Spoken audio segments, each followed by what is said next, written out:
It may be getting easier to buy a single-family home on the South Island, with the average price down 11% from the same time last year, but it is becoming increasingly difficult to sell. The changes to mortgage rules in Canada and rising interest rates are forcing sellers to wait longer and lower their prices, and it's forcing buyers to lower their expectations. CTV's Stephanie Sherlock has the story.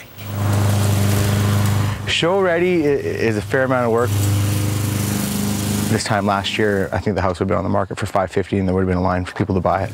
This year, the reality is an already reduced asking price of $479,000. But we recently had an appraiser come through to make sure that we are correct on the market, and the appraiser said we're actually closer to $500,000. So we're still well below market value and appraised value, but still on the market. The price of single-family homes on the South Island has dropped a whopping 11.5% in the last 12 months.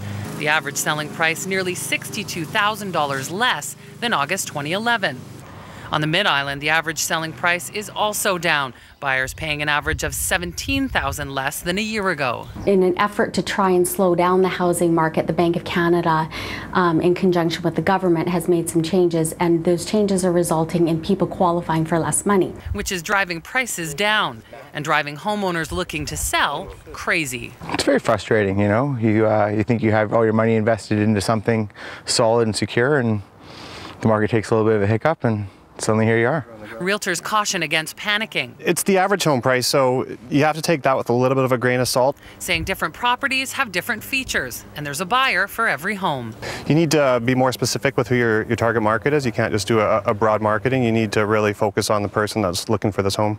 Those being hit hardest are people wanting to sell who don't plan to rebuy. If you're selling it to rebuy, you're going to be getting a deal in your next place too. So if the market's high, you're going to sell it for more and you're going to pay more, or you're going to sell it for less and you're going to pay less. It's going to work itself out. Eventually. At the very beginning, we figured the house would be on the market for maybe 2 weeks. But more than 2 months in, he's just hoping that right buyer comes along soon. Stephanie Sherlock, CTV News.